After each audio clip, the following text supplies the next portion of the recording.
ठीक है, शुरू करते हैं। हेलो, कैसे हो बच्चे आप लोग? उम्मीद करता हूं कि आप लोग अच्छे होंगे। मेरा नाम शशांक यादव है और मैं आप लोगों के साथ आया हूं शून्य बैच में जीएस लेने के लिए। तो हम लोग आज जो आप लोगों के सामने हैं वो क्या करने वाले हैं, क्यों करने वाले हैं, कैसे करने वाले हैं, उसको हम लोग पहले समझते हैं और उसके बाद हम लोग आज का लेक्चर शुरू करेंगे। तो मैं एक बार फिर से बता दूं आप लोगों को कि हम लोग क्या करने वाले हैं, पर उससे पहले आपको करना क्या है, एक काम करना है। पहले इस पूरे क्लास को शेयर कर दीजिए, सब्सक्राइब कर दीजिए, लाइक कर दीजिए और तब फिर हम लोग अपना इंट्रोडक्शन शुरू करते हैं। क्योंकि आप लोग शायद मुझसे पहली बार मिल रहे हैं तो थोड़ा मैं आपको जान लेता हूं, आप मुझे जान लीजिए। चलिए देखते हैं। तो बहुत सारे लोग जुड़ रहे हैं, बहुत ही बेहतरीन है, बहुत ही अच्छा लग रहा है। तो मेरा नाम शशांक यादव है और मैं आप लोगों को जीएस पढ़ाऊंगा और जीएस पढ़ाऊंगा शून्य से।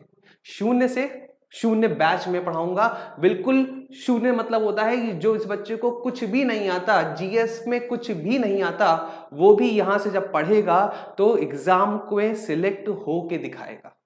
इसीलिए हम लोगों ने इस बैच का नाम शून्य बैच रखा है। तो बिल्कुल बेसिक से सिलेक्शन तक, जीरो से सिलेक्शन तक पहुंचना है तो शून्य बैच में आना है। जहां पर आप देखते होंगे बहुत सारे बच्चे ऐसे होते हैं जो कि ऑफलाइन कोचिंग्स में जाते हैं, हजारों रुपए पैसे बर्बाद करते हैं वहां पर, और वहां पे टाइम से सारी चीजें मिलती भी नहीं है। वो सारी चीजें आपको बिल्कुल मुफ्त मिलेगी इस शून्य बैच में। मैं जो पढ़ाऊंगा, जो टीचर्स यहाँ पे पढ़ाएंगे, वो सारी चीजों की आपको पीडीएफ मिलेगी। ठीक है, डबल कॉलम्स में आपको जिस तरीके से प्रैक्टिस शीट दी जाती है वो मिलेगी। तो इस बैच को प्लीज जरूर से जरूर ज्वाइन करिएगा और देखिएगा कि क्या क्वालिटी यहां पर आपको मिल रही है, वो भी बिल्कुल मुफ्त।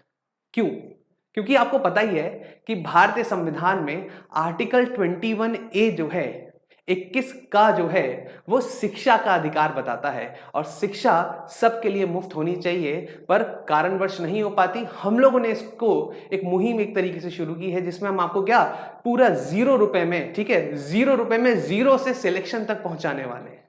तो चलिए एक बार मिल लेते हैं कि कौन कौन से टीचर्स यहां पर हैं। तो जल्दी से देख लीजिए, अनुराग सर यहां पर हैं, ठीक है, इसके बाद ऋषभ सर यहां पर हैं और आपके सबसे फेवरेट योगेश सर यहां पर हैं, योगी सर हैं, मेरा नाम शशांक सर है।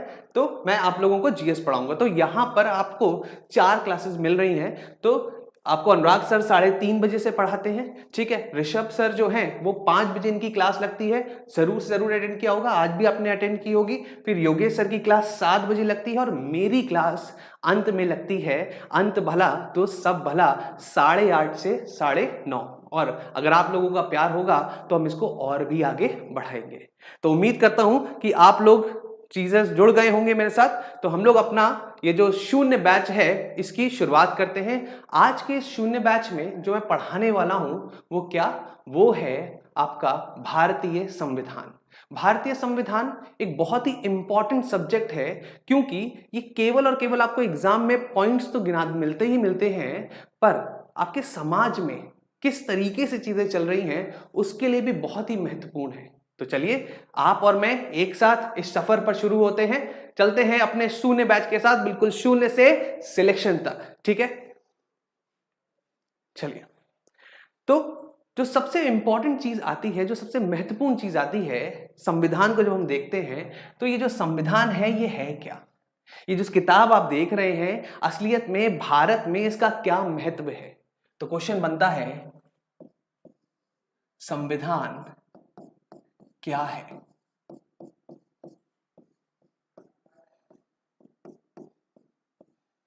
संविधान क्या है? तो जब भी ये प्रश्न आता है तो आपके दिमाग में आना चाहिए, संविधान किसी भी क्षेत्र का, किसी भी क्षेत्र का, या मैं कहूं क्षेत्र या देश का आधारभूत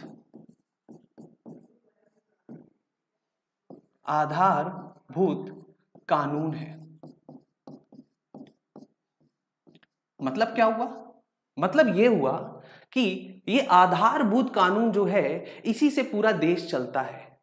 तो बोले सर क्या ये आपका दंड प्रक्रिया संहिता, भारतीय दंड प्रक्रिया संहिता जो है, या जो आपकी आईपीसी है दंड संहिता जो है, क्या ये सब कानून नहीं है? ये सब भी कानून है, पर उन सब से ऊपर कानून जो है वो है संविधान।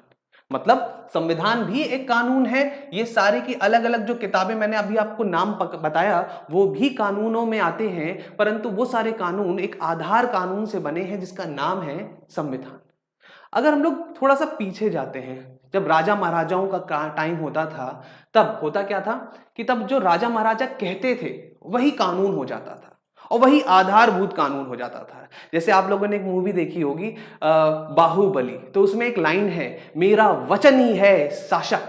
तो मतलब उनका जो वचन है वही शासक है, वही आधारभूत कानून है, जो वो बोलेंगी वही हो जाएगा। ठीक है ना? तो मेरा वचन ही शासक। जैसे अगर मैं बात करता हूं तो किम जोंग का नाम सुना होगा आप लोगों ने, तो जो वो बोल देता है वही कानून हो जाता है, वही उनका संविधान हो जाता है, आराम से संशोधन किया जा सकता है। तो मतलब कहने का क्या है, पुराने जमाने में खासकर जो राजा महाराजा हुआ करते थे वो अपने संविधान, अपने मुंह से बोली हुई चीजों को ही संविधान बता देते थे। पर धीरे धीरे जब आधुनिकीकरण हुआ, मॉडर्नाइजेशन हुआ और खासकर यूरोप से एक खास सभ्यता, एक खास सिद्धांत आया जिसको कहा गया लोकतांत्रिक, या कह सकते हैं एक शब्द बोला गया जिसको हम लोग बोल सकते हैं संवैधानिक साम्राज्यवाद। इंग्लिश में इसको बोला जाता है कॉन्स्टिट्यूशनल मोनार्की। मतलब कॉन्स्टिट्यूशन रहेगा, राजा महाराजा भी रहेंगे और संविधान भी रहेगा। वहां से धीरे धीरे ये धारणा पूरे विश्व में फैली और उसके बाद संविधान आगे बढ़ा। तो क्वेश्चन ये आता है कि संविधान जो है ये कितने प्रकार का होता है? तो कितने प्रकार की जब मैं बात करता हूं तो ये मुख्य रूप से देखा जाए आज तो ये होता है लिखित,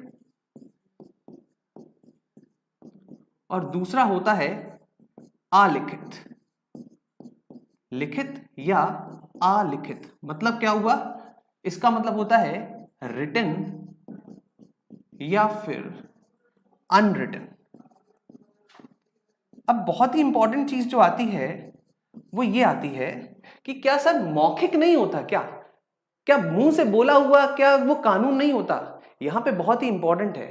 यहां पे लिखित का मतलब रिटन है, अलिखित का मतलब मौखिक नहीं है। मतलब क्या हुआ कि जब भी हम लोग बात करेंगे लिखित की तो आपको ये समझना होगा कि लिखित का मतलब होता है जो भी कानूनी दस्तावेज कोडिफाइड है। जैसे कि भारत का संविधान जो है वो कोडिफाइड है, इसलिए वो एक लिखित संविधान है। और अलिखित संविधान आपको पता ही होगा, एक उदाहरण मैं आपको देता हूं ब्रिटेन का। ब्रिटेन, इसका संविधान जो है वो अलिखित है। अलिखित का मतलब क्या हुआ? क्या इनके दस्तावेज नहीं है, बस हवा में चल रही है सारी चीजें? नहीं भाई नहीं, इनका चीजें भी लिखी गई हैं, पर इनकी चीजें लिखी कहां से जाती हैं? जो संसद ने जो कानून बना दिए, जो इनकी न्यायपालिका ने जो भी आदेश दे दिए, उन सबको एक लाइब्रेरी में भरकर पूरा जो वो उनकी जो लाइब्रेरी है वही पूरी उनकी संविधान है। और संविधान की अगर हम लोग बात करते हैं तो भारत का जो संविधान है वो लिखित संविधान, क्योंकि भारत का पूरा तरीके से हर एक शक्ति, हर एक चीज को कोडिफाई किया गया है, इसलिए भारत का संविधान एक लिखित संविधान है। आया समझ में ये चीज? तो संविधान क्या है पहले तो आपको ये समझना होगा बस। ठीक है, तो संविधान समझ में आया हो अगर आप लोगों को तो जरूर बताइएगा। अच्छा देखिए, मुझे लग रहा है कि कुछ लोग बोल रहे हैं कि सर सिर्फ हिंदी में नहीं इंग्लिश में भी बता दीजिए, तो मैं एक बार इंग्लिश में भी इसको बोल देता हूं कि संविधान का मतलब यहाँ पे कॉन्स्टिट्यूशन होता है। एंड कॉन्स्टिट्यूशन में यहाँ पे जो ये एक शब्द आता है तो इसका मैं इंग्लिश बता देता हूं, ये बहुत ही इंपॉर्टेंट है, इसको बोलते हैं फंडामेंटल। ठीक है, तो यहां पर नाइंसाफी किसी के साथ भी नहीं होगी। हिंदी वालों को भी ज्ञान मिलेगा, इंग्लिश वालों को भी ज्ञान मिलेगा, और सबसे खास बात है मैं दोनों चीजें बताऊंगा। तो क्या बोला मैंने कहा what is constitution? Constitution means any law which is fundamental to a state or a particular area. That means the fundamental law of land is known as constitution. It can be divided into written constitution as well as unwritten constitution. आ रहा समझ में? ठीक है। अब इसका example जैसे written constitution में आ जाता है इंडिया और अनरिटन कॉन्स्टिट्यूशन में आ जाता है आपका ब्रिटेन। अब बात आती है कि सर ये जो रिटन कॉन्स्टिट्यूशन है, ये जो अनरिटन कॉन्स्टिट्यूशन है, ये कर क्या रहा है? पूरा भारत देश हमारा किस तरीके से चलता है वो सब कुछ इसमें लिखा हुआ है। जैसे कि अगर मैं आपसे पूछूं कि हाँ भाई बताइए कि भारत देश जो है वो किस तरीके से चलता है, जल्दी से मुझे बताइए भारत देश जो है वो किस तरीके से चलता है, तो आप मुझे बताएंगे कि भारत देश जो है वो एक संघीय प्रणाली है। मतलब क्या हुआ? मैंने कहा कि इंडिया या भारत की जब मैं बात करता हूं तो ये एक यूनियन ऑफ स्टेट है, यूनियन ऑफ स्टेट है, मतलब राज्यों का संघ है।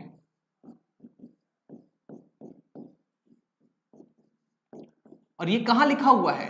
ये संविधान के अनुच्छेद या भाग में कहूं तो भाग 1 अनुच्छेद 1 में लिखा हुआ है। और इंडिया का जो हिस्सा है वो किस तरीके की प्रणाली है? वो एक संघीय प्रणाली है। अगर हम लोग बात करते हैं तो ये संघ आ जाता है जिसमें हम लोग, एक होता है आपका केंद्र, ठीक है, और दूसरा होता है आपका राज्य, और इसके नीचे भी होता है, इसके नीचे आपके नगर पंचायत या अब कह सकते हैं पंचायती राज व्यवस्था आता है। पर अभी उस पर हम नहीं जा रहे हैं, अभी हम लोग सिर्फ एक ये चीज देख रहे हैं कि हाँ किस तरीके से ये पूरी व्यवस्था चलती है। तो अगर मैं आपसे बात करता हूं, केंद्र में देखा जाए तो केंद्र में आपके 3 शक्तियां होती हैं। पूरे देश को चलाने के लिए 3 शक्तियां चाहिए होती हैं। वो 3 शक्तियां कौन कौन सी होती हैं अगर मैं बात करूं तो वो शक्तियां होती हैं, वो पावर्स होती हैं आपकी, एक होती है विधायिका, जिसको हम लोग इंग्लिश में कहते हैं लेजिस्लेटिव, एक होती है आपकी कार्यपालिका,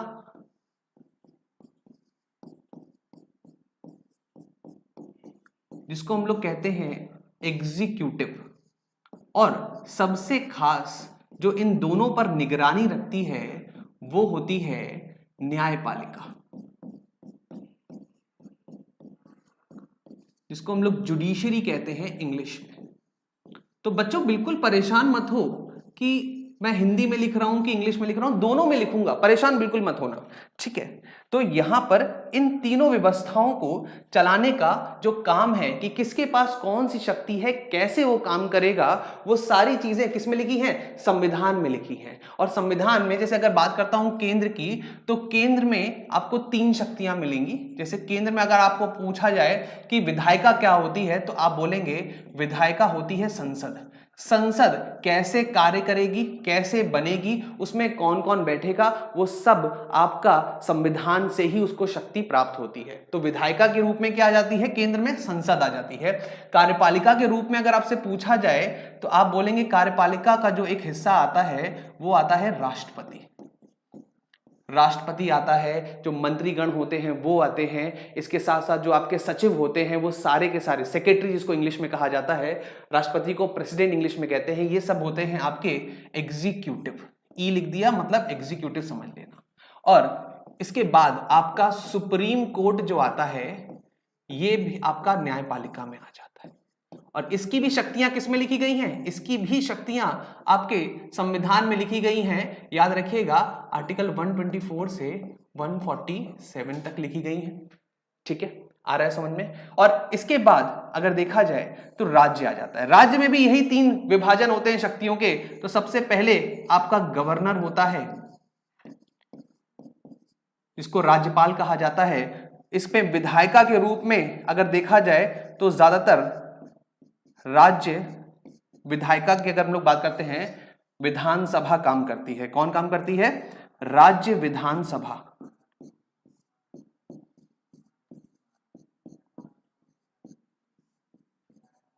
जिसको इंग्लिश में कहा जाता है स्टेट लेजिस्लेटिव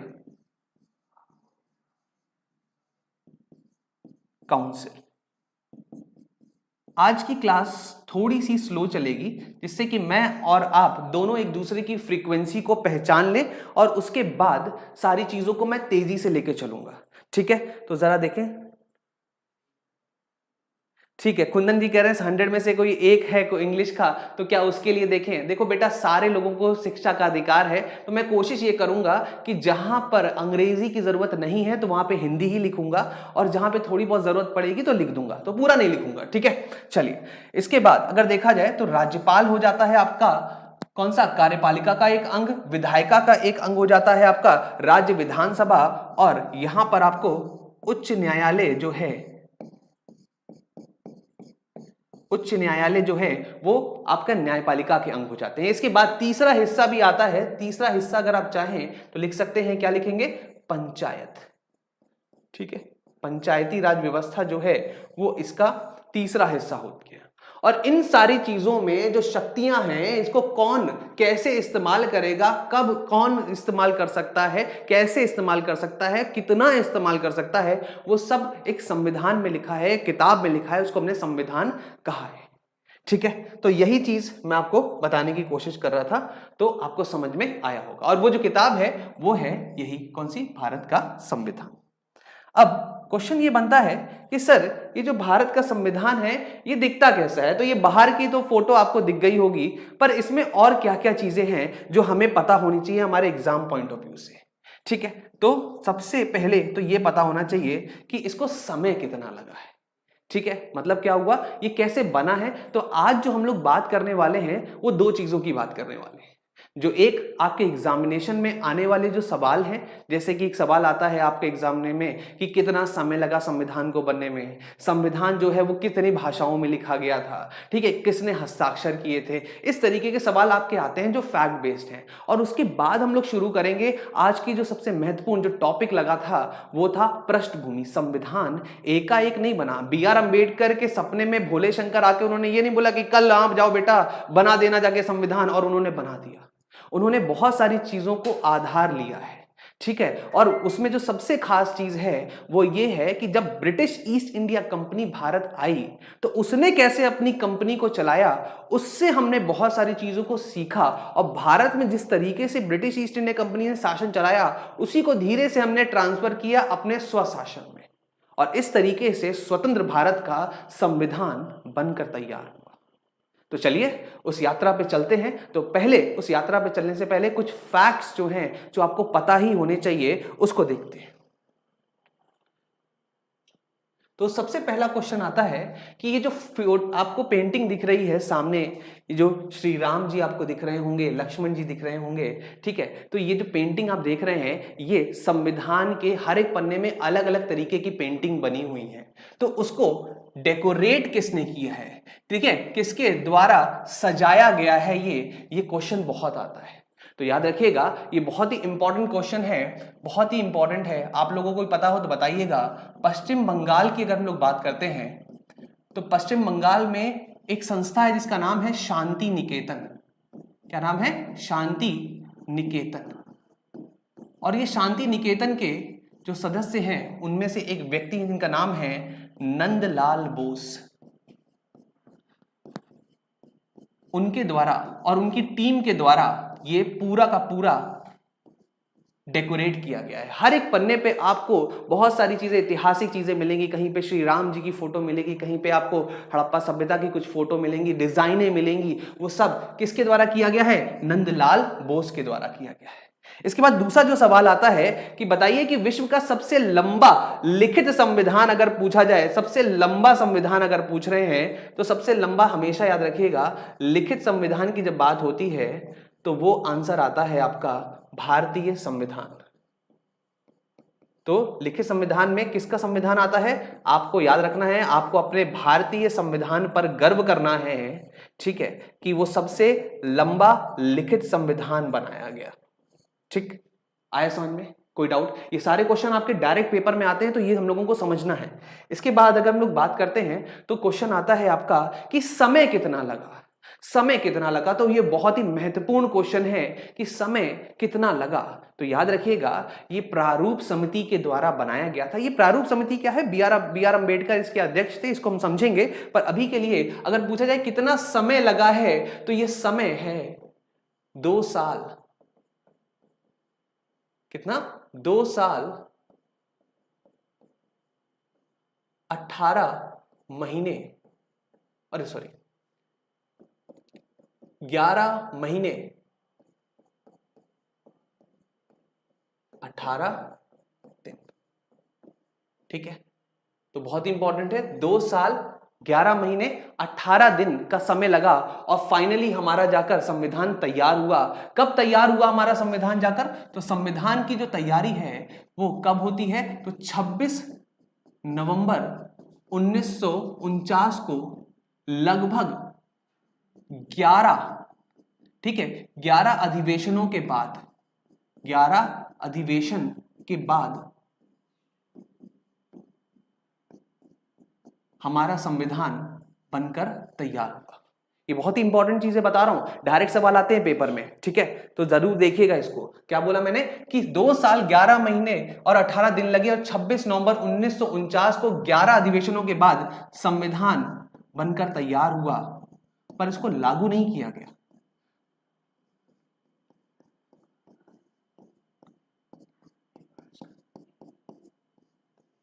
तैयार हुआ, ठीक है, पर लागू नहीं हुआ। ये बहुत ही इंपॉर्टेंट है। क्या?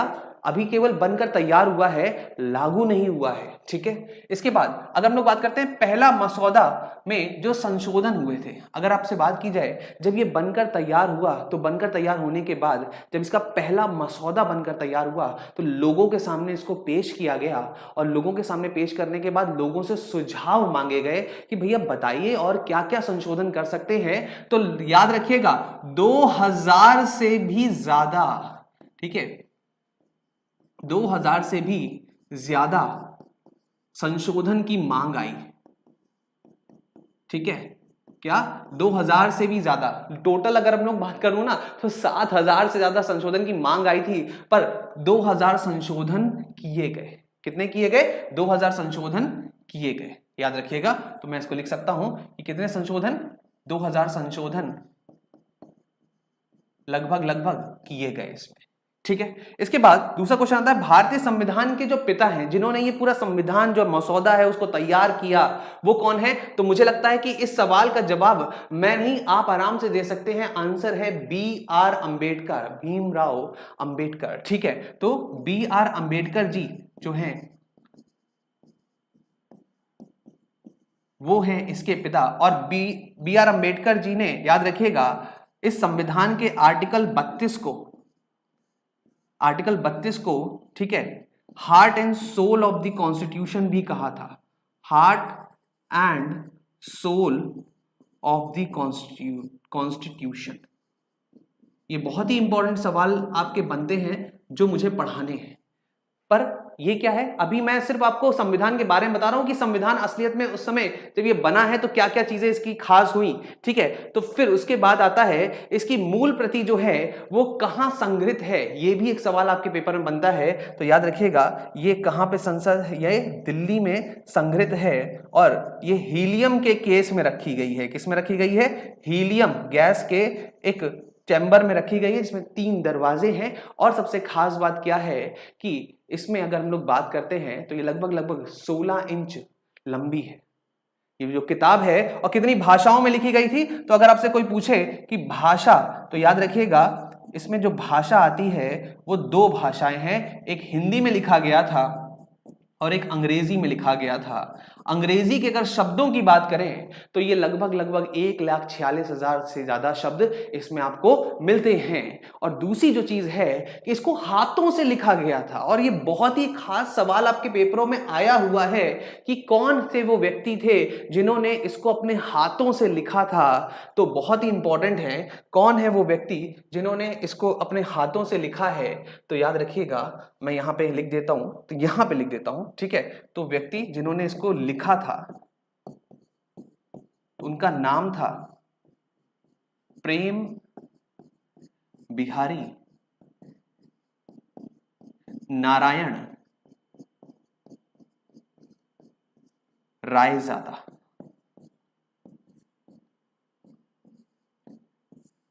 बहुत ही इंपॉर्टेंट सवाल है, प्रेम बिहारी नारायण रायजादा। और उसके बाद फिर जो एक बहुत ही इंपॉर्टेंट क्वेश्चन आता है वो ये आता है कि भैया इस पे हस्ताक्षर की जब बात आई तो ये हस्ताक्षर कब हुए। ये हस्ताक्षर मतलब भाई सीधी सी बात है ना कि आपका संविधान बनकर तैयार हो गया है और आपके संविधान को अब लागू कराने की बात चल रही है, तो वहां के जितने भी लोग हैं जिन्होंने इसको बनाया है तो उनको हस्ताक्षर तो करने ही पड़ेंगे। तो इसमें कितने लोगों ने हस्ताक्षर किए, तो याद रखिएगा 284 लोगों के हस्ताक्षर इसमें हुए। पर सबसे पहले हस्ताक्षर किसने किए, तो सबसे पहला हस्ताक्षर जो है, ठीक है, सबसे पहला हस्ताक्षर अगर आपसे पूछे तो याद रखिएगा डॉक्टर राजेंद्र प्रसाद ने किए।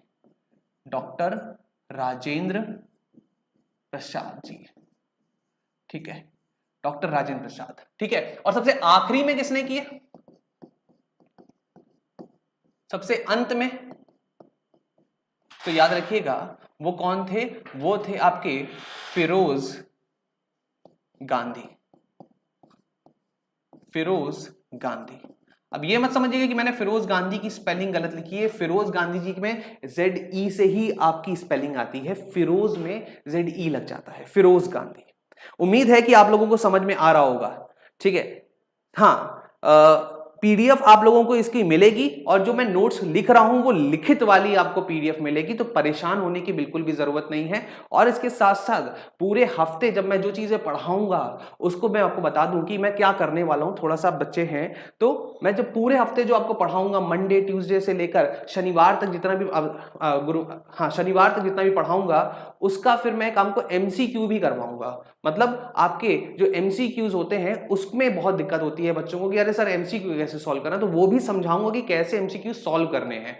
दूसरी चीज जो आपको याद रखनी है वो ये याद रखनी है कि आपको उस MCQ की भी PDF मिलेगी, ठीक है, उसमें भी टेंशन लेने की जरूरत नहीं है। तो यहां पर बिल्कुल उसी तरीके से पढ़ाई होने वाली है जैसे कि आप एक ऑफलाइन बैच में पढ़ते हैं, हजारों रुपए जमा करते हैं, पर वहां पे भी गड़बड़ हो जाती है, कभी बारिश हो जाती है, कभी धूप ज्यादा हो जाती है। पर यहां पर ऐसा कुछ नहीं होना है। आपको बस अपने फोन पर, अपने लैपटॉप पर बैठना है और सारे के सारे lectures free of cost YouTube पर सिलेक्शन वाली क्लास है ये, और इतना बिल्कुल जीरो से पढ़ाऊंगा और सिलेक्शन तक लेके जाऊंगा, ठीक है। आपको दिख रहा होगा किस तरीके की चीजें मैं आपको बता रहा हूं, ठीक है। आज थोड़ा सा मैं स्लो चल रहा हूं, इसका कारण यह है कि मैं आप लोगों के साथ और आप मेरे साथ थोड़ा सा क्या जुड़ जाएं तो फिर मजा आ जाएगा। एक बार मैंने आपकी रिदम पकड़ ली, आपने मेरी रिदम पकड़ ली, तो हम लोग सारी दिक्कतों को खत्म करते हुए, पूरी चीजों को क्लियर करते हुए चले जाएंगे और एक सवाल इससे बाहर नहीं आएगा, ये गारंटी मैं देता हूं, ठीक है। चलिए, तो समझ में आया ये चीजें। तो हस्ताक्षर किसने किए ये भी समझ में आ गया, कितने लोगों ने हस्ताक्षर किए ये भी समझ में आ गया। और उसके बाद इसको लागू कब किया गया, तो याद रखिएगा इसको लागू करने की जो तिथि है तो वो आती है आपकी 26 जनवरी 1950। अभी मैंने सिर्फ संविधान का एक सिर्फ इंट्रोडक्शन दिया है, सिर्फ इंट्रोडक्शन की, कौन कहां से बनी थी, कितनी बनी थी, कितनी लिपियों में थी, क्या थी, कैसे थी, सारी चीजें मैंने बता दी। पर जो विशेष रूप से जो क्वेश्चन आते हैं अभी हमने उस पर बात नहीं की, अभी तो मैंने सिर्फ आपको कुछ फैक्ट्स बताए हैं। अब हम लोग इसके इतिहास में जाने वाले हैं कि इसमें किस तरीके से इसका इतिहास बनेगा, कैसे ये बना है, क्या क्यों इतना ही बना है, क्या क्या चीजें हम लोग ने बाहर से ली हैं, इन सबको मैं पढ़ाऊंगा। तो चलिए शुरू करते हैं इस सफर को। और आपको ये फोटो जो है, मैं आपको एक चीज और बता दूं कि हमेशा मेरी जो PPTs होंगी उसमें इस तरीके की फोटोज होंगी जो कि आपको उस काल में ले जाएंगी कि जब संविधान जो बन रहा था, आपको ऐसा लगने लगेगा कि हाँ मैं वहीं बैठा हूं जहां पे संविधान लिखा जा रहा है, BR अम्बेडकर उसको लिख रहे हैं, मसौदा समिति बैठी हुई है, वो सब यहां पर आपको पता चलेगा, ठीक है। चलिए आगे बढ़ते हैं, नेक्स्ट क्वेश्चन। अब बात आती है कि संविधान की जब हम लोग बात करते हैं, हमने बात कर ली, तो भारतीय संविधान की ऐतिहासिक पृष्ठभूमि किस तरीके से तैयार हुई थी। तो ऐतिहासिक पृष्ठभूमि को तैयार करने में अगर देखा जाए तो सबसे बड़ा जो रोल है वो किसका है, वो आता है आपके ईस्ट इंडिया कंपनी का। किसका आता है, ईस्ट इंडिया कंपनी का,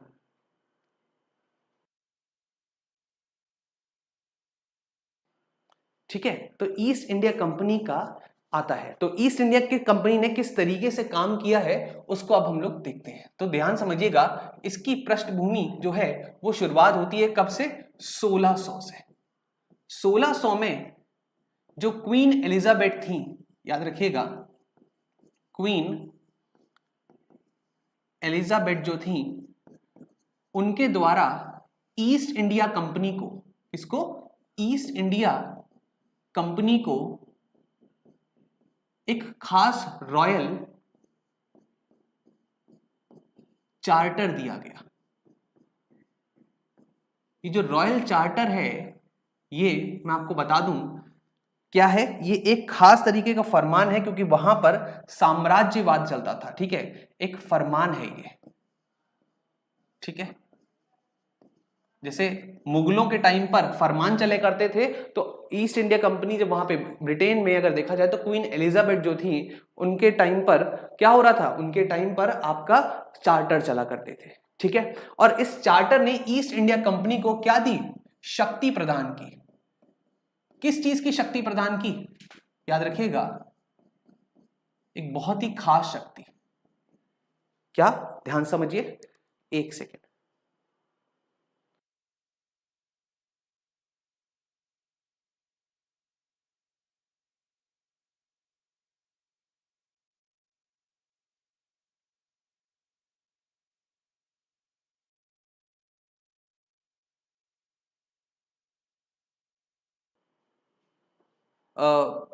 सर मैं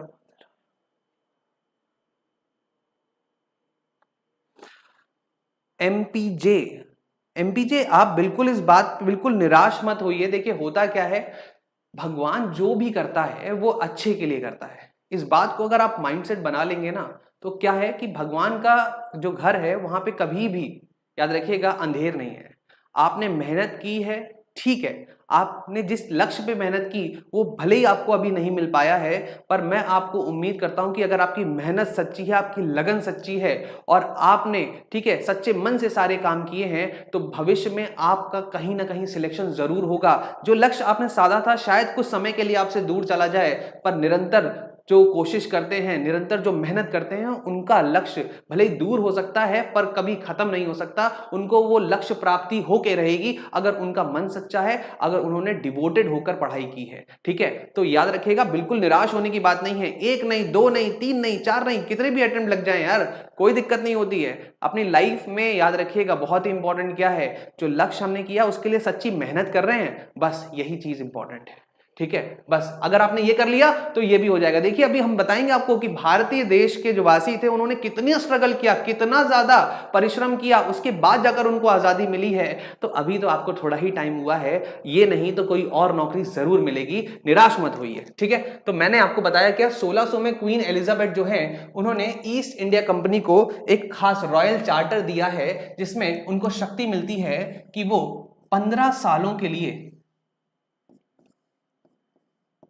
15 साल के लिए, ठीक है, ईस्ट इंडिया कंपनी जो है वो 15 साल के लिए पूर्वी क्षेत्रों में, कहां पर, मतलब यूरोप के पूर्वी क्षेत्रों में व्यापार कर सकती है। और इन 15 सालों में उनके पास व्यापार करने का एकाधिकार रहेगा। क्या रहेगा? एकाधिकार। और इस एकाधिकार के साथ साथ इनको अपने ईस्ट इंडिया कंपनी के अंदर कानून बनाने और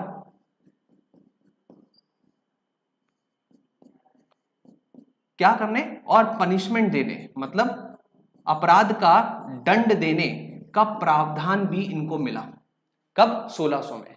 1600 के बाद जब इनको ये चार्टर मिल गया तो इन्होंने जो ये कंपनी बनाई थी जिसका नाम था ईस्ट इंडिया कंपनी, याद रखिएगा, ईस्ट इंडिया कंपनी को बहुत सारे नामों से जाना जाता था। ईस्ट इंडिया कंपनी का एक बहुत ही खास नाम था जिसका नाम, जिसको हम कहते हैं sir John company, sir John company. ठीक है, याद रखिएगा। और इसमें अगर देखा जाए कुल लगभग 125 से ज्यादा सदस्य थे, जिसके बाद जिसमें इसके मुखिया कौन थे? सर जॉन, और इसीलिए इसको सर जॉन कंपनी के नाम से भी जाना जाता था। यह एक प्राइवेट कंपनी थी, यह एक प्राइवेट कंपनी थी, याद रखिएगा, बहुत ही इंपॉर्टेंट है। बाद में अंग्रेजी जो सरकार है उसने इसमें हिस्सेदारी लेकर इसको सरकारी बनाया और फिर बाद में ईस्ट इंडिया कंपनी को हटाकर पूरा का पूरा भारतवर्ष पे अपना राजपाट बना लिया।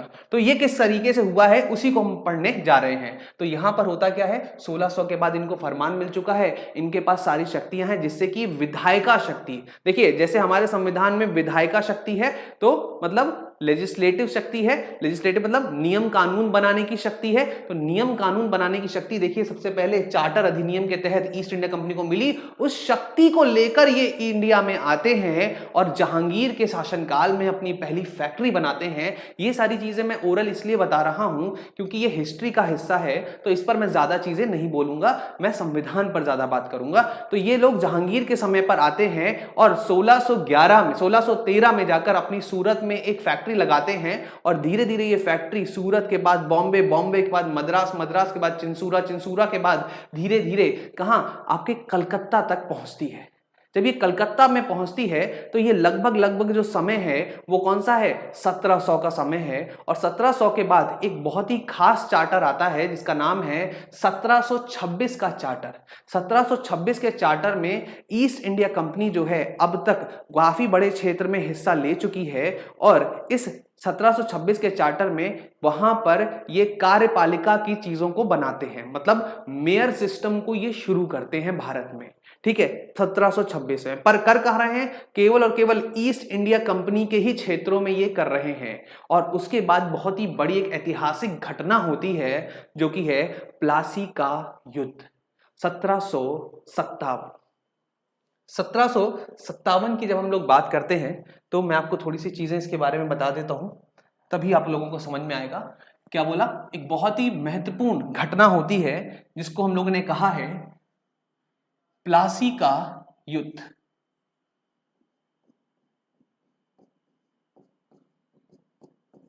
प्लासी का युद्ध, ये जो प्लासी का युद्ध है ये 23 जून 1757 में लड़ा गया। और 1757 में एक तरफ बंगाल के एक नवाब थे जिनका नाम था सिराज उद दौला, ठीक है, क्या नाम था, सिराज उद दौला।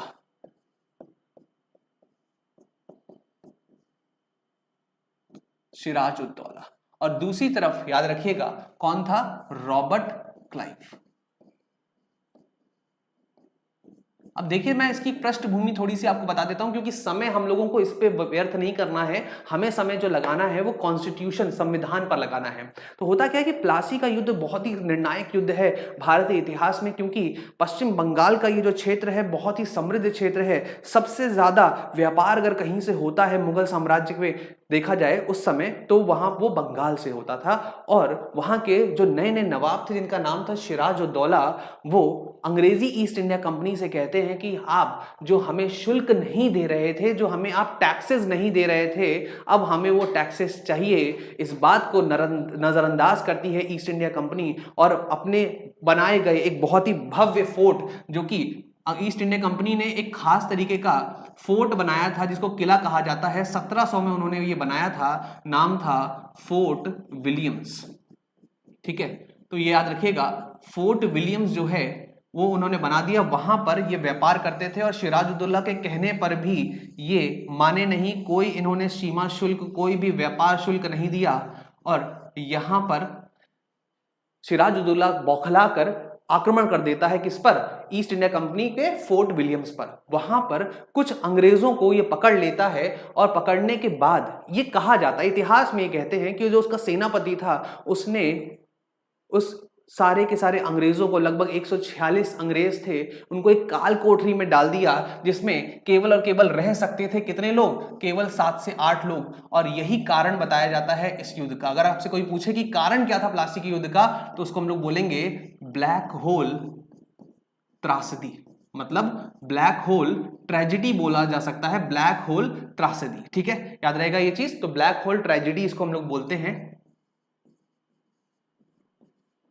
और यही कारण था जिसकी वजह से ये प्लासी का युद्ध हुआ। जैसे ही ये बात रॉबर्ट क्लाइव को पता चली, ध्यान समझिएगा, जैसे ही ये बात रॉबर्ट क्लाइव को पता चली, जो कि मद्रास में बैठा था, उसको एकदम उसका खून खौल गया। उसने बोला बस कैसे मेरे अंग्रेज भाइयों को तुमने मार दिया सिराजुद्दौला, मैं आ रहा हूं। और अपनी लगभग कह सकते हैं कि हाँ 3000 की जो सेना थी उसको लेकर पहुंच जाता है और सामने सिराजुद्दौला से बोलता है कि निकल सिराजुद्दौला बाहर, तूने कैसे मेरे अंग्रेज भाइयों को मारा। सिराजुद्दौला अपनी बड़ी सेना लेकर निकलता है, तो भैया बोलते हैं अरे गलती हो गई भाई, सामने इतनी बड़ी सेना देखकर बौखला जाता है और समझता है कि ऐसे तो इसको मारा नहीं जा सकता, और फिर षड्यंत्र रचता है। उसके सेना के जो अध्यक्ष हैं, जो सेना कमांडर हैं मीर जाफर, उसको वो खरीद लेता है। ठीक है, जो मुख्य सेनापति थे, तो मुख्य सेनापति जो हैं, क्या नाम है उनका, मीर जाफर, उनको खरीद लेता है और उससे कहता है कि जब मैं सिराजुद्दौला के साथ युद्ध करूंगा तो तुम अपनी सेना लेके पीछे रह जाना। जिसका परिणाम ये होता है कि प्लासी का जब युद्ध होता है सिराजुद्दौला और रॉबर्ट क्लाइव के बीच में, तो ये भाई साहब जो हैं बिल्कुल हिस्सा नहीं लेते। ऐसा नहीं कि केवल ये मीर जाफर ही थे जिन्होंने ये धोखा दिया था सिराजुद्दौला को, उसके साथ उनकी मौसी जो थी घसीटी बेगम, वो भी थी। ठीक है, उनके भाई जो थे, चचेरे भाई सफदर जंग, वो भी थे जिन्होंने इसके सिराजुद्दौला को धोखा दिया और प्लासी के युद्ध में सिराजुद्दौला को हराने का एक कारण बने। और इसका फायदा क्या मिला? इसका फायदा ये मिला कि बंगाल पर ईस्ट इंडिया कंपनी का शासन हो गया और मीर जाफर को नया नवाब बनाया गया। और ये नवाब जो हैं, आपको क्या लग रहा है, ये सिर्फ और सिर्फ एक कठपुतली है ईस्ट इंडिया कंपनी के हाथों की, एक कठपुतली है ईस्ट इंडिया कंपनी के हाथों की। क्या कि जब तक इनके पास पैसा है तब तक ये केवल गद्दी पर बैठे हैं, और जैसे ही इनके पास पैसा खत्म हुआ, ईस्ट इंडिया कंपनी ने इनको हटा दिया और हटा के इनके दामाद को बैठा दिया। बैठाने के बाद दामाद जो है उसका नाम है मीर कासिम। वो थोड़ा दिमाग का तेज है, उसने देखा कि यार ये तो जैसे मुझे मेरे ससुर को हटा दिया तो मुझे भी एक टाइम के बाद हटा देंगे, तो उसने एक गुप्त अलायंस बनाई, एक गुप्त संधि की मुगल बादशाह शाह आलम द्वितीय के साथ। तब तक, जब तक ये सारी चीजें हो रही थी, तब तक ईस्ट इंडिया कंपनी ने बंगाल पर अपना राजस्व वसूली का काम बहुत तेजी से बढ़ा दिया था। और यहां से उनके पास प्रशासनिक भाषा थी, उनके पास राजस्व व्यवस्था अपने आप को चला रहे थे, और धीरे धीरे वो न्याय व्यवस्था पर भी अपनी पकड़ बना रहे थे। और इसी के साथ साथ हुआ क्या, इसी में अगर देखा जाए एक और युद्ध हो जाता है जिसका नाम है बक्सर का युद्ध। ये जो बक्सर का युद्ध है, आप विश्वास नहीं मानेंगे, प्लासी के युद्ध से भी कई गुना ज्यादा महत्वपूर्ण और बहुत ही ज्यादा एक तरीके से घटना परिवर्तन वाला ये युद्ध था। इस युद्ध के बाद ही पूरे भारतवर्ष में सिर्फ एक ही डंका बजता था, वो था ईस्ट इंडिया कंपनी। क्यों? क्योंकि इसके बाद जो है मुगल जो है वो धीरे धीरे कमजोर पड़ना शुरू हो चुके थे। हालांकि मुगल तो और बहुत पहले ही कमजोर पड़ना शुरू हो चुके थे। यहां पर आता है 1764, ठीक है, 1757 के बाद 1764, और 1764 में यहां पर मीर कासिम बैठे हुए हैं जो कि बंगाल के नवाब हैं। मैं उम्मीद करता हूं कि आप लोगों को ये जो कहानी है रोचक लग रही होगी। और उसके बाद हैं शाह आलम द्वितीय। शाह आलम द्वितीय जो हैं वो मुगल बादशाह हैं, दिल्ली के सुल्तान हैं। अगर आप लोगों को मजा आ रहा हो, सर जी इतिहास भी होगा ना, हाँ सारी चीजें होंगी, बिल्कुल परेशान मत होइए। अगर आप लोगों को इस बैच में मजा आ रहा हो तो एक बार थम्स अप जरूर दीजिएगा, और आपको मेरी कहानियों में मजा आ रहा हो तो मैं आपको पूरी कहानी ऐसे लेके चलूंगा कि आपको संविधान कब याद हो जाएगा आपको पता भी नहीं चलेगा, और एक क्वेश्चन भी गलत नहीं होगा। तो जल्दी से बताइएगा, बक्सर के युद्ध में जो तीसरा व्यक्ति था वो था शुजा-उद-दौला। क्या नाम था? शुजा-उद-दौला।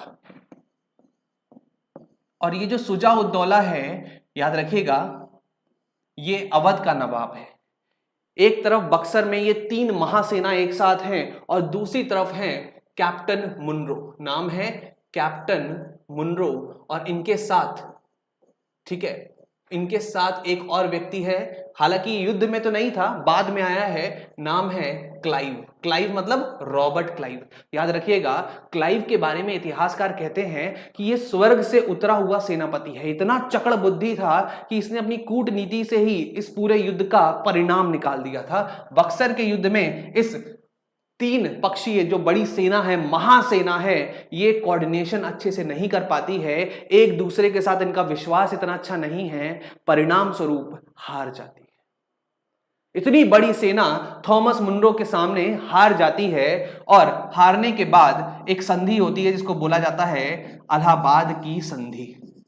याद रखिएगा, इलाहाबाद की संधि ने ही क्या किया, बहुत ही एक खास काम कर दिया।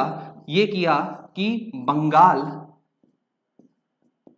बिहार, अवध, बंगाल, बिहार और उड़ीसा, इन तीनों का राजस्व वसूली, मतलब जितना भी रेवेन्यू होता था, जितना भी आपका टैक्स कलेक्ट होता था, जितना भी राजस्व आता था, उसके अधिकार ईस्ट इंडिया कंपनी को मिल गए। ईस्ट इंडिया कंपनी को जैसे ये अधिकार मिले तो वो एक बहुत बड़े भूमि की स्वामित्व पर उसको मिल चुका था। जब ये स्वामित्व मिला तो सबसे बड़ी जो होड़ लगी कि इस बड़े से साम्राज्य को कैसे संवारा जाए, और फिर नियम कानूनों की बात होना शुरू हुई। ईस्ट इंडिया कंपनी एक बहुत ही ज्यादा पैसे वाली कंपनी थी जिसको सरकार, अंग्रेजी सरकार भी फंड कर रही थी। पर हुआ क्या पता है, 1764 से लेकर 1773 तक इसकी इतनी दुर्दशा हो गई कि कहने को नहीं। ईस्ट इंडिया कंपनी में इतने सारे घूसखोर मिल गए और उनमें से एक सबसे बड़ा घूसखोर ये रॉबर्ट क्लाइव, इतना पैसा खाया इसने कि ईस्ट इंडिया कंपनी का दिवाला निकल गया। ईस्ट इंडिया कंपनी के पास पैसे नहीं है कि वो भारत में अपनी जो गतिविधियां हैं उनको चला पाए, और फिर वो ब्रिटेन से उधार मांगती है, भैया थोड़ा उधार दे दो। और उस समय के जो प्राइम मिनिस्टर हैं, कौन है प्राइम मिनिस्टर, जो है लॉर्ड नॉर्थ, वो बोलते हैं कि ठीक है हम आपको लोन देंगे, पर एक शर्त है। वो शर्त क्या है? वो शर्त ये है कि ईस्ट इंडिया कंपनी में हमारे भी शेयर होंगे और ईस्ट इंडिया कंपनी को हम भी रेगुलेट करेंगे। और वहां से आता है आपका रेगुलेटिंग एक्ट ऑफ 1773। अगर आप लोगों को मजा आ रहा हो, सर इंग्लिश में पढ़ा, हाँ बिल्कुल परेशान मत होइए, इंग्लिश में भी चीजें लिख रहा हूं मैं। अगर कभी भी कोई डाउट होता है तो आप कमेंट बॉक्स में लिख सकते हैं, मैं उसको इंग्लिश में भी बता दूंगा, बिल्कुल परेशान मत होइए। पर देखिए, इतिहास का मजा हिंदी में आता है, तो जहां पर मुझे लगेगा कोई अलग शब्द है तो मैं उसको बता दूंगा। बाकी सारी चीजें मैं कोशिश करता हूं कि बाइलिंगुअल लिखूं, ठीक है। मैं देख रहा हूं कि आप लोगों को मजा आ रहा है, बेहतरीन आप लोगों को, ठीक है। सर इंग्लिश में भी पढ़ा, ठीक है, मैं पूरी कोशिश करूंगा कि हर चीज को इंग्लिश में भी लिखूं। तो इस तरीके से पूरा राजस्व व्यवस्था ईस्ट इंडिया कंपनी के पास जाती है 1764 से लेकर 1772 तक, ठीक है। 1772 तक यहां पर पूरा का पूरा ईस्ट इंडिया कंपनी राजस्व वसूलती तो है। अब देखिए होता क्या है, अगर मैं बात करूं, इसको देखिए जरा ध्यान से, ठीक है। होता क्या है कि ये किसान है और इसके ऊपर आपके भारतीय हैं और इसके ऊपर आपकी ईस्ट इंडिया कंपनी है। ईस्ट इंडिया कंपनी के पास भारत के क्षेत्रों के जैसे बंगाल, बिहार, उड़ीसा के क्या राजस्व वसूली करने के अधिकार हैं। तो यहां से जो हिंदुस्तानी है वो खुद ही अपने हिंदुस्तानी भाइयों के जो किसान भाई जो हैं उनका खून चूसकर उनसे राजस्व वसूली करते थे और ईस्ट इंडिया कंपनी तक पहुंचाते थे। पर ईस्ट इंडिया कंपनी का पैसा पहुंचता नहीं था, क्योंकि बीच में ही खा जाता था कौन, रॉबर्ट क्लाइव। और घूसखोरी के चलते ईस्ट इंडिया कंपनी को दिवाला निकल गया, बैंकरप्ट हो गई, और इसीलिए हम लोगों को लाना पड़ा रेगुलेटिंग एक्ट ऑफ 1773। तो 1773 का जो ये रेगुलेटिंग एक्ट आया है, नाम ही आप लोगों को समझ में आ गया होगा कि क्यों इसका नाम रेगुलेटिंग पड़ा है। उम्मीद है अगर आप लोगों को समझ में आया हो तो एक बार जरूर थम्स अप दीजिएगा।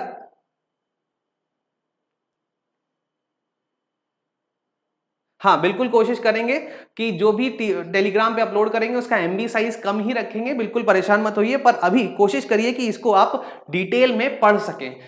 मैं देखिए, जीएस की एक खास बात होती है, जीएस में नोट्स के चक्कर में मत पढ़ो।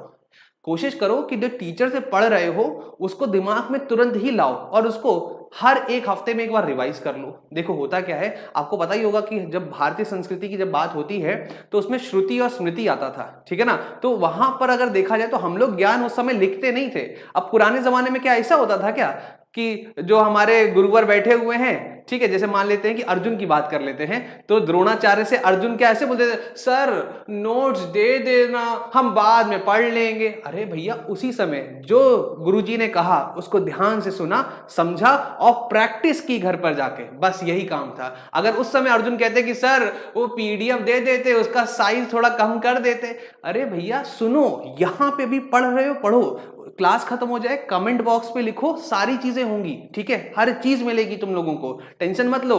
तो अगर अर्जुन बनना है तो ये नोट्स वोट्स का टेंशन छोड़ो, तुरंत यहां दिमाग में रखो, घर पे प्रैक्टिस करो, ठीक है। तो याद रखिएगा एक चीज को, बहुत ही इंपॉर्टेंट है कि हमेशा आपको जीएस कैसे पढ़नी है, बार बार रिवाइज करके पढ़नी है। तो अगर आप चाहें तो इस वीडियो को 2 बार देख भी सकते हैं, और ना चाहें तो कोई बात नहीं, जो नोट्स आपने बनाए होंगे उसी को 2 बार रिवाइज कर लीजिएगा। हम आपको सारी पीडीएफ देंगे, शॉर्टेस्ट फॉर्म में देंगे, और बिल्कुल वैसे पढ़ाएंगे जैसे ऑफलाइन में आप पढ़ रहे हो, ठीक है। बिल्कुल परेशान होने की जरूरत नहीं है। तो रेगुलेटिंग एक्ट ऑफ 1773 की जब हम लोग बात करते हैं तो कारण क्या था इसके आने का, अगर आपसे पूछा जाए कारण का मतलब रीजन क्या था, तो रीजन ये था कि बैंक ईस्ट इंडिया कंपनी में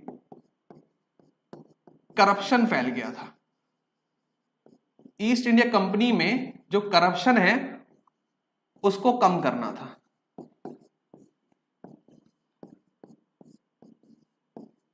उसको कम करना था, ठीक है। ये किसके टाइम पर आया था, याद रखिएगा, नाम है लॉर्ड नॉर्थ। ये कौन है, ये उस समय के पीएम हैं। याद रखिएगा ये क्वेश्चन आता है पेपर में कि जब रेगुलेटिंग एक्ट आया तो उस समय पीएम कौन थे।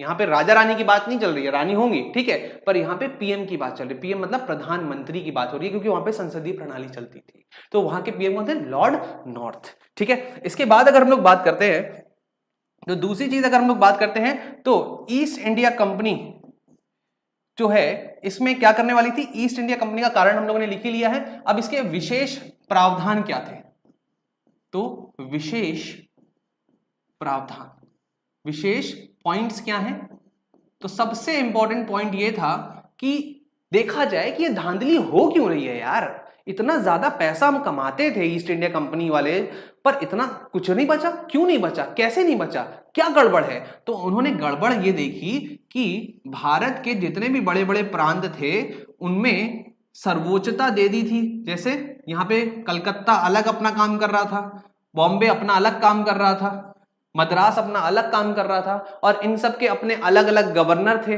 अपने हिसाब से चला रहे थे। तो पहले तो बोला यार इनको नियंत्रित करो।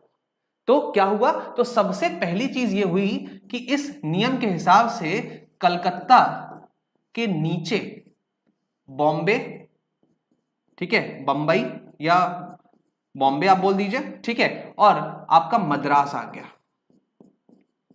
तो मद्रास और बॉम्बे की जो ये प्रेसिडेंसीज थी वो किसके नीचे आ गई, कलकत्ता। और कलकत्ता में जो गवर्नर होगा, याद रखिएगा, कलकत्ता का जो गवर्नर था उसको एक विशेष पद मिला, उसको एक विशेष पद मिला।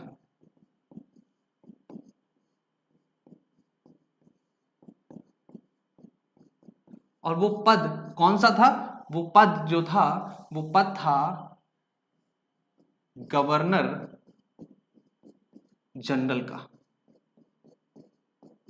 गवर्नर जनरल किसका, बंगाल का।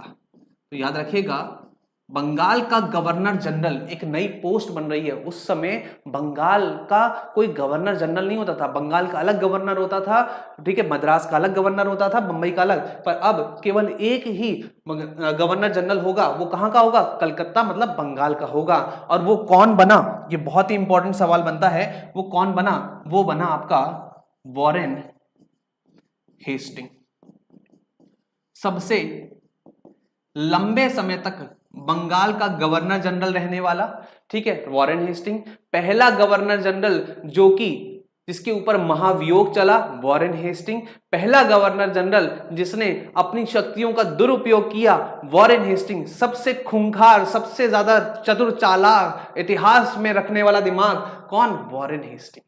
ठीक है, बंगाल का प्रथम गवर्नर जनरल, याद रखिएगा इस बात को।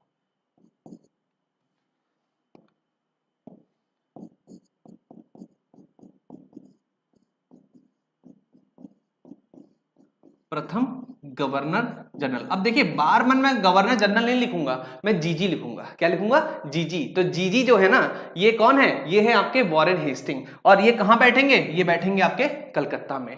दूसरी चीज जो थी वो ये थी, यार दंड देना है। जो लोग परेशान कर रहे थे, जिन्होंने पूरी घूसखोरी की है, उनको दंड देना है। और दंड देने के लिए क्या किया गया? कलकत्ता में ही सुप्रीम कोर्ट का गठन किया गया। सुप्रीम कोर्ट का गठन किया गया। और इस सुप्रीम कोर्ट के गठन की जब हम लोग बात करते हैं तो एक बहुत ही इंपॉर्टेंट सवाल आता है कि बताइए, इसके जो मुख्य न्यायाधीश थे, इसके मुख्य न्यायाधीश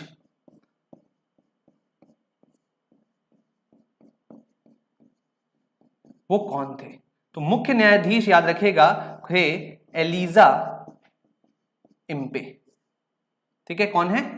एलिजा इम्पे। मुख्य न्यायाधीश को इंग्लिश में कहा जाता है चीफ जस्टिस ऑफ इंडिया। की बात नहीं हो रही है, ऑफ बंगाल की बात हो रही है, क्योंकि यहां पे जो सुप्रीम कोर्ट बना है, उच्चतम न्यायालय बना है, वो केवल उसकी न्यायिक सीमा केवल बंगाल तक सीमित है। याद रखिएगा इस बात को। ठीक है। हाँ विकास, आज मेरी पहली क्लास है और मैंने अभी तक कह सकते हैं कि पाठशाला में पीईटी के लिए पढ़ाया था, पर अब मैं आप लोगों को अलग अलग एग्जाम्स के साथ शून्य बैच में पढ़ा रहा हूं। तो अगर आप लोगों को मेरी क्लास अच्छी लग रही हो तो प्लीज एक बार इसको शेयर करिएगा, सब्सक्राइब करिएगा और एक बार थम्स अप दीजिएगा, तो मुझे थोड़ा प्रोत्साहन मिलता है कि यार हाँ, बच्चे लाइक कर रहे हैं। अगर अच्छा लग रहा हो तो फिर पढ़िएगा, ठीक है, और लाइक जरूर कीजिएगा। तो क्या बोला मैंने? Sir Elijah Impey. और याद रखिएगा, इनके साथ एक और व्यक्ति थे जो बाद में जाकर दूसरे मुख्य न्यायाधीश बने, जिनका नाम था जस्टिस रॉबर्ट चैम्बर। क्या नाम था? Justice Robert chamber. याद रखिएगा, बहुत ही इंपॉर्टेंट है। और भी बहुत सारे हैं जज, जैसे आपके जस्टिस हाइड भी थे, पर वो सब आपके एग्जाम में नहीं आते हैं। आपके एग्जाम में यही सवाल आता है। ठीक है, कोई डाउट यहां तक? इतना समझ में आया? ये दो चीजें बहुत ही खास हुई, पर इसके अलावा भी बहुत सारी चीजें हो रही थी इस रेगुलेटिंग एक्ट ऑफ 1773 में। अगर आपको ये चीजें समझ में आई हो तो फिर हम लोग आगे बढ़ते हैं। ठीक है, चलिए।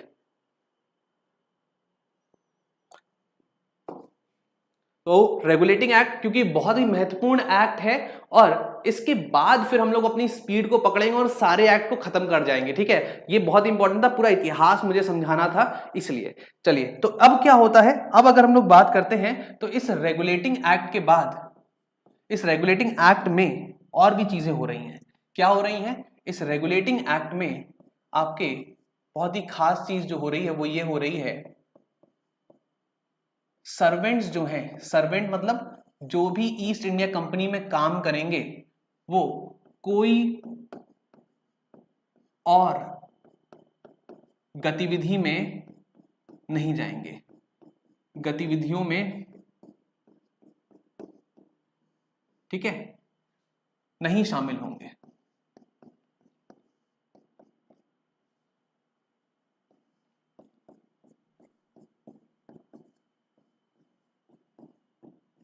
ठीक है, याद रखिएगा। मतलब सर्वेंट की अगर हम लोग बात करते हैं तो यहां पे उनकी बात हो रही है जो ईस्ट इंडिया कंपनी में काम करते हैं। ईस्ट इंडिया कंपनी में काम करने वालों को ये बिल्कुल एकदम सख्त न्याय दे दी गई थी कि अब तुम किसी और गतिविधि में पाए गए तो जस्ट इमेजिन। ठीक है, तो याद रखना, तो उनको ऊपर कार्रवाई होगी, और वो कार्रवाई कहां होगी? वो कार्रवाई होने वाली है कहां पर? इंग्लैंड में होने वाली है। तो याद रखिएगा, तो घूसखोरी पर किस तरीके से लगाम लगानी है ये कोशिश की जा रही थी। पर ये घूसखोरों के लिए क्या होता है ना, लगाम आप चाहे जितनी लगा लीजिए, वो तरीके ढूंढ ही लेते हैं। तो ये जो ढूंढते हैं कि क्या तरीके हैं, तो रेगुलेटिंग एक्ट के उन्होंने जो लूप होल्स थे उनको ढूंढना शुरू कर दिया, और उसके परिणाम स्वरूप एक और एक्ट आया जिसका नाम था पिट्स इंडिया एक्ट। ठीक है, जिसका नाम क्या था? इसका नाम था पिट्स इंडिया एक्ट, जो कि आपका बाद में आया था। पर एक चीज और भी है चीज क्या है, एक चीज ये है कि रेगुलेटिंग एक्ट के तहत सारी चीजें आप लोगों को समझ में आ गई होंगी। दूसरी जो चीज आपको समझ में आनी चाहिए वो ये है कि 1781 में, क्या बोला मैंने, ये आया था आपका 1773 में। इसके बाद 1781 में एक एक्ट और आया जिसको कहा गया सेटलमेंट एक्ट। सेटलमेंट एक्ट क्यों बोला गया, क्योंकि इस एक्ट में गवर्नर जनरल जो बंगाल तक अपनी शक्तियों को सीमित रखे था, अब उसकी शक्तियां बिहार और उड़ीसा तक भी थी, हो चुकी थी, बिहार और उड़ीसा, ठीक है, बिहार और उड़ीसा तक चली गई थी। अब गवर्नर जनरल के कहने पर राजस्व वसूली जो है वो आपको बिहार में भी करने को मिलेगी और उड़ीसा में भी करने को मिलेगी, बंगाल में तो मिल ही रही है।